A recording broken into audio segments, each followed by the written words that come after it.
Right రేపు SIT విచారణకు మాజీ సీఎం కేసీఆర్ హాజరు కానున్నారు. ఈ మేరకు సిట్ కు సమాచారం ఇచ్చినట్లుగా కూడా తెలుస్తుంది. ఉదయం హైదరాబాద్ లోని నందినగర్ నివాసానికి బయలుదేరనున్నారు. ఆదివారం మధ్యాహ్నం సిట్ విచారణకు అందుబాటులో ఉండనున్నట్లుగా సమాచారం అందుతుంది. బీఆర్ఎస్ అధినేతకు సిట్ మరోసారి నోటీసులు జారీ చేసింది. బంజారాహిల్స్ లోని ఆయన నందినగర్ నివాసానికి వెళ్లిన అధికారులు అక్కడ ఎవరూ అందుబాటులో లేకపోవడంతో గోడకు నోటీసులు అంటించి వెళ్లారు. విచారణకు అందుబాటులో ఉండాలని నోటీసులు స్పష్టంగా తెలిపారు.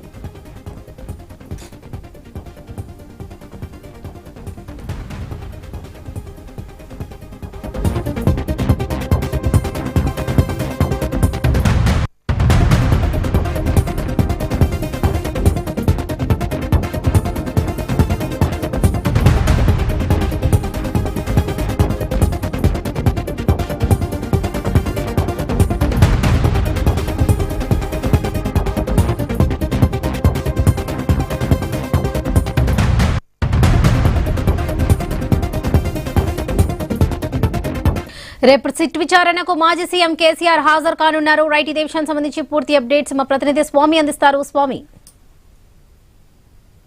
రేపు మధ్యాహ్నం 3 గంటలకు సిట్ విచారణకు మాజీ ముఖ్యమంత్రి బీఆర్ఎస్ అధినేత కేసీఆర్ హాజరు కానున్నట్టుగా మనకు సమాచారం అందుతుంది.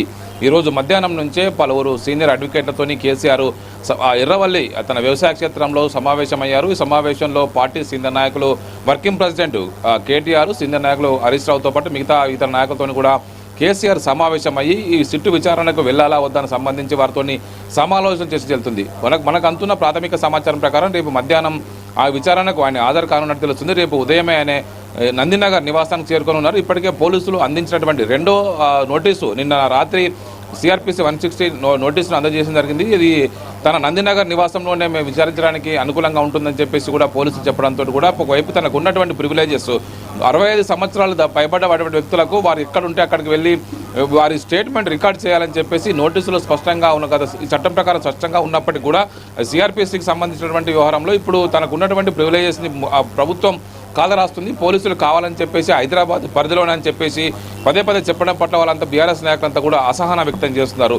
ఒకవైపు సిద్దిపేటలో అడ్రస్ ఉన్నటువంటి హరీష్ రావుని హైదరాబాద్ నివాసంలో నోటీసులు ఇచ్చి ఏ విధంగా విచారించారు, ఇది ఏ విధంగా న్యాయసమ్మతం అని చెప్పేసి కూడా పలువురు సీనియర్ అడ్వకేట్లు కూడా మాట్లాడుతున్నట్టుగా తెలుస్తుంది. ఇప్పటికే అదనపు అడ్వకేట్ జనరల్ గతంలో పనిచేసినటువంటి రామచంద్రరావు కావచ్చు, గండ్ర మోహన్ రావు కావచ్చు, ఇలాంటి సీనియర్ నాయకులు కిరణ్ రావు, రమణారావు లాంటి సీనియర్ అడ్వకేట్లతో కూడా ఆయన ఇప్పటికే సంప్రదింపులు చేశారు. మరోవైపు బీఆర్ఎస్ పార్టీ లీగల్ సెల్ చేస్తున్నటువంటి సోమ భరత్ కూడా కేసీఆర్ వెంటే ఉన్నట్టుగా కూడా మనకు సమాచారం అందుతుంది.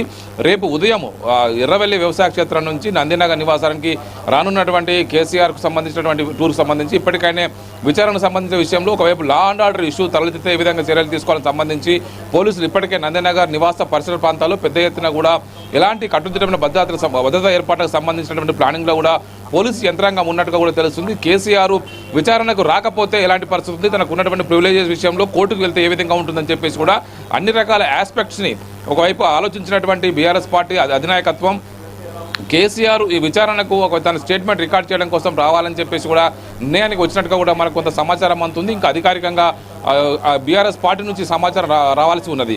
మొత్తానికి ఇప్పుడు విచారణ సందర్భంగా సిట్ చేసినటువంటి ఈ కేసుల్లో కేసీఆర్ ప్రమేయం ఏ మేరకు ఉన్నది, కొన్ని ఇంపార్టెంట్ ఒక టెక్నికల్ ఎక్విప్మెంట్స్ వాటిని కూడా కేసీఆర్ ముందు నుంచి మేము విచారించాల్సిన పరిస్థితి ఉంది. కాబట్టి ఎర్రవల్లి వ్యవసాయ క్షేత్రానికి వాటిని తీసుకొని వెళ్ళడం కుదరదని చెప్పేసి కూడా నిన్న సిట్ అధికారులు నిన్న స్పష్టం చేశారు. దీంతో నందినగర్ నివాసంలోనే కేసీఆర్ సమక్షంలో అలాంటి ఆధారాలు ముందు పెట్టి ఆయన స్టేట్మెంట్ రికార్డ్ చేయాలని చెప్పేసి భావిస్తున్నారు.